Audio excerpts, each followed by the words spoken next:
May Ilokhanang probinsyana na unang beses pa lamang niyang makarating sa syudad.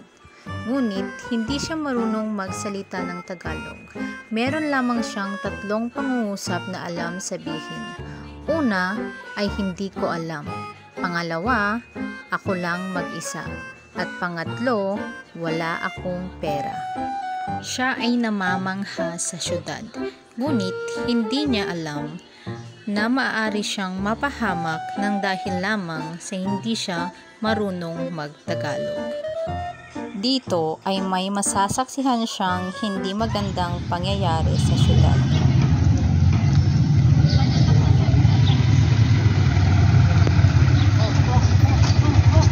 Itong gagalaw!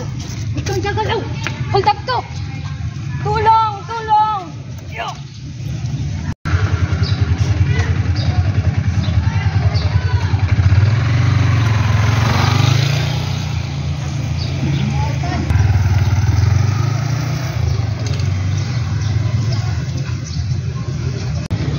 Wow!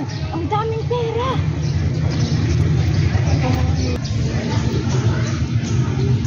Ala niya nga ta napasamak dito eh. Natay samot din.